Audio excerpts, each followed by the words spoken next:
এখানে গোটা বাংলাদেশের ছাত্র সমাজ বুঝ হওয়ার পরে কখনোই সুস্থ রাজনৈতিক সংস্কৃতি দেখে নাই।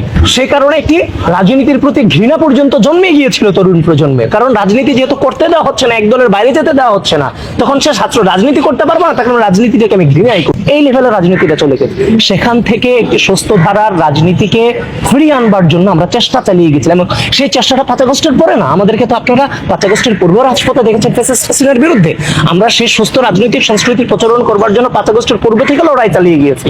এবং এই 5 আগস্ট আমরা এই জুলাই গণঅভ্যুত্থানে সর্বোচ্চ ভূমিকা রেখে আমরা লড়াই চালিয়ে গিয়েছি। কারণ 5 আগস্টের পরে যেখানে কথা হওয়ার কথা ছিল যে ছাত্র রাজনীতিটা কিভাবে বাংলাদেশে হবে, সেই জায়গার মধ্যে আমাকে লড়াই করতে হয়েছে একটি অপপ্রচারের বিরুদ্ধে যে ছাত্র রাজনীতি থাকবে না, ছাত্রদলটা ছাত্রলীগটা। আচ্ছা, বিগত 17 বছর আমি লড়াই করলাম, আর তুমি ছাত্রলীগের ভিতরে থেকে তুমি রাজনীতি করলা। এখন এসে তুমি আমাকে ছাত্রলীগের জায়গায় প্রতিস্থাপন করে বিভিন্ন ফটোকার্ড, বিভিন্ন অপপ্রচারের মধ্য দিয়ে তুমি আমাকে বানিয়ে দিচ্ছ, ছাত্রলীগ বানিয়ে দিচ্ছ, অথচ তুমি ছাত্রলীগের ভিতরে ছিলা। তো এই জুলুমগুলো আমাদের উপর হয়েছে, অপপ্রচারগুলো আমাদের উপর হয়েছে। তো 5 আগস্টের পরে আমরা এই অপপ্রচারগুলো মোকাবেলা করতে করতে আজকের এই জায়গাতে এসেছি। আমরা ক্লান্ত শ্রান্ত পরিস্থিতিতে আমরা দাঁড়িয়েছি, আমরা তো এই অপপ্রচারগুলো মোকাবেলা করে গিয়েছি। তো তুমি ছাত্রলীগের ভিতরে থেকে আমাকে তুমি ছাত্রলীগের জায়গায় দাঁড় করে দিয়েছো। আজকে তো এই রাজনীতি হওয়ার কথা ছিল না।